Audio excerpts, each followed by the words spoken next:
dari channel Sahabat Kuliner MNC. Kali ini saya akan membagikan tips bagaimana caranya memilih gula batok aren asli Palembang. Nah, gula ini biasanya dibikin buat pempek, buat cuko pempek asli. Jadi rasanya mantap seperti cuko-cuko yang ada di Palembang. Jadi caranya, kalau gula aren asli itu, gula batok asli itu kalau dipotek ini tuh gampang, tuh nggak susah. Pakai jari gini bisa dipotek. Terus kalau dimakan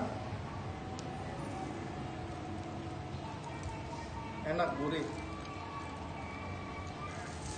Terus gula ini emang warnanya agak kecoklatan kalau baru-baru dicetak, tapi nanti lama-lama dia bakal lumer hitam warnanya.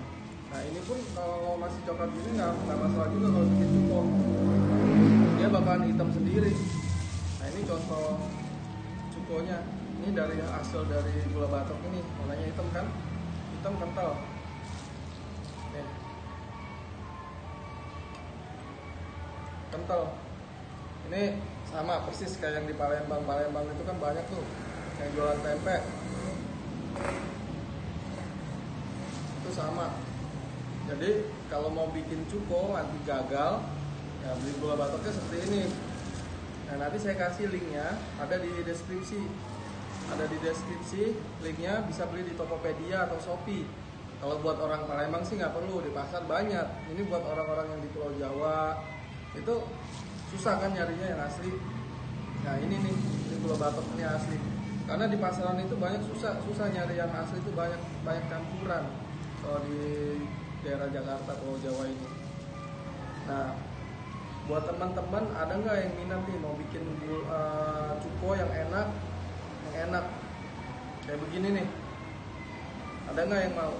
Tapi nanti di next video ya, di next video caranya subscribe dulu channel Sahabat Kuliner MNC, like, lalu kalau merasa konten ini bermanfaat, share sebanyak-banyaknya.